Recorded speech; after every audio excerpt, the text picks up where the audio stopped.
Hello viewers, আসসালামু আলাইকুম। আবার একটা নতুন ব্লগ নিয়ে চলে এসেছি। আমি এখন আছি দীঘা সায়েন্স সিটি।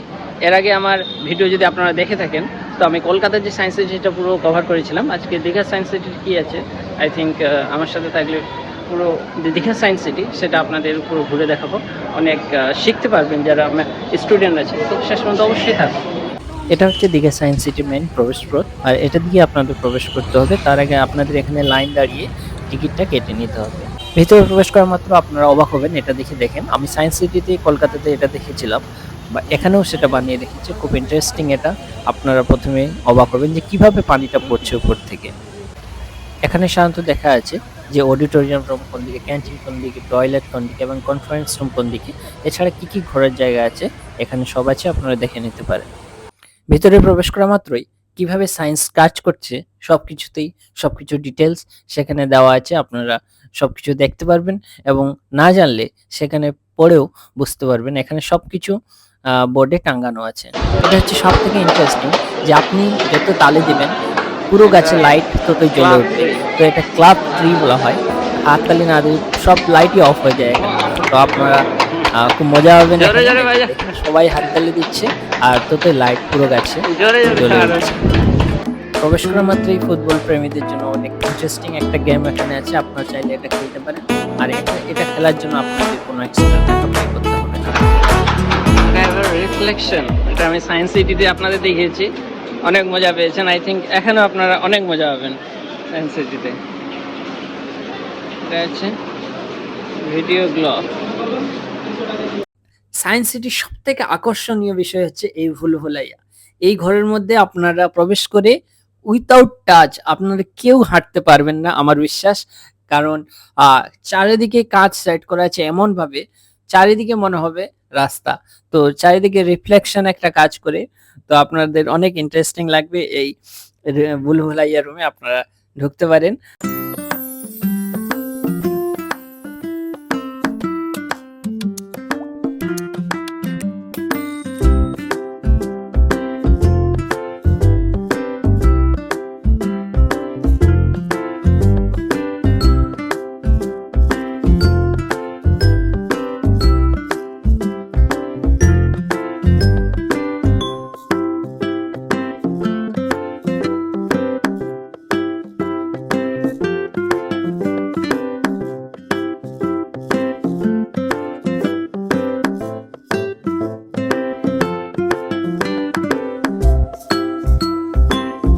এটা হচ্ছে ইনফিনিট অয়েল। আপনারা অবাক হবেন, মনে করবেন এটা অনেক গভীরতা, বাট জাস্ট দুইটা কাঁচের মাধ্যমে, রিফ্লেকশনের মাধ্যমে এটা বানানো হয়েছে, কোনো গভীরতা নেই। আর তারপরে আপনার হেড অনেক লাগবে। এখানে আপনারা জাস্ট মাথাটা রাখবেন আর আপনার পুরো বডি হারিয়ে যাবে। আর সায়েন্স সিটির এটাই মজা যে প্রত্যেকটা স্টেপে আপনারা এখানে সায়েন্স দেখতে পারবেন এবং কিছু শিখতে পারবেন। এখানে মনে হচ্ছে ট্রেনটা অনেক বড়, বাট জাস্ট কিছু কাঁচ এমনভাবে সেখানে সেট করা হয়েছে তার জন্য মনে হচ্ছে অনেক বড়। তারপর আপনারা লাইফ সায়েন্স এখানে প্রবেশ করতে পারেন। আমি প্রবেশ করলাম। এখানে প্রবেশ করে আমার অ্যানাটমি ডিপার্টমেন্টের কথা মনে পড়লো। এখানে হচ্ছে সেল ডিভিশন, কিভাবে সেল ডিভিশন হচ্ছে সেটাই দেখা যাচ্ছে।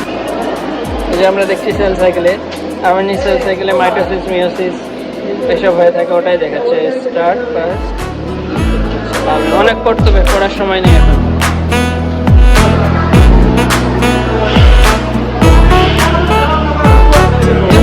এভলিউশন কিভাবে হয়েছে ওটা।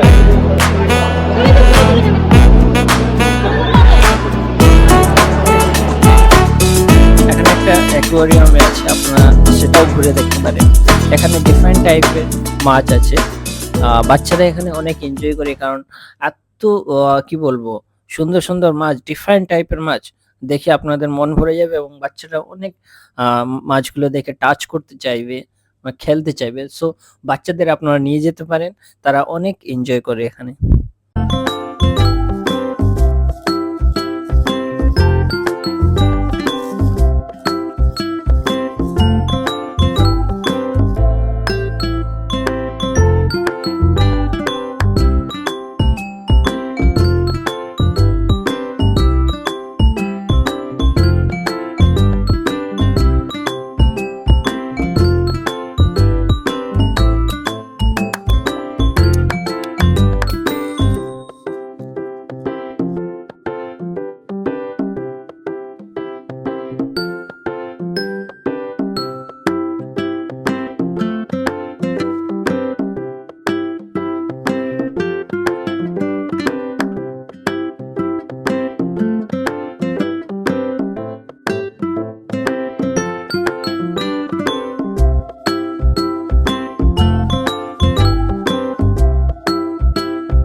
মিউজিয়াম থেকে বেরিয়ে আপনাদের রাইট সাইডে আপনারা একটা বাগান দেখতে পারবেন। সেই বাগানেও আপনারা যদি যান তাহলে দেখতে পাবেন সেখানেও সায়েন্স কিভাবে কাজ করছে সবকিছুই দেখানো হয়েছে এবং বাচ্চারা অনেক খেলতে পারবে। এটাও ভালো, বাট কলকাতার যে সায়েন্স সিটি ওটা হচ্ছে মেইন সায়েন্স সিটি, ওটা হচ্ছে অনেক বড়। বাট এই যে দীঘাতে সায়েন্স সিটি আছে অবিকল সেই রকমই, বাট অবিকল বুঝতে পারছেন অনেক ছোট। বাচ্চারা আসলে এই জায়গাটা অনেক এনজয় করতে পারবে এবং স্টুডেন্টরা অনেক কিছু শিখতে পারবে। তো এখানে আসতে পারেন সকালে মর্নিং ওয়াক করার জন্য এই জায়গাটা। আপনাদেরকে অসংখ্য ধন্যবাদ, কারণ জানি এই ভিডিওটা অত ইন্টারেস্টিং হয়নি, বাট আপনারা যদি সায়েন্স জানতে চান তাহলে ভিডিওটা অনেক ইন্টারেস্টিং হবে। সায়েন্স জানার যদি আপনাদের আকাঙ্ক্ষা থাকে, ইন্টারেস্ট থাকে, তাহলে আই থিঙ্ক এই ভিডিওটা অনেক সুন্দর হবে। তো অসংখ্য ধন্যবাদ শেষ পর্যন্ত দেখার জন্য। ভিডিওটি যদি ভালো লাগে অবশ্যই লাইক করবেন, আর এরকম ভিডিও যদি আবারও পেতে চান অবশ্যই সাবস্ক্রাইব করে পাশে থাকবেন। ততক্ষণ পর্যন্ত সবাই ভালো থাকবেন, সুস্থ থাকবেন। Thank you.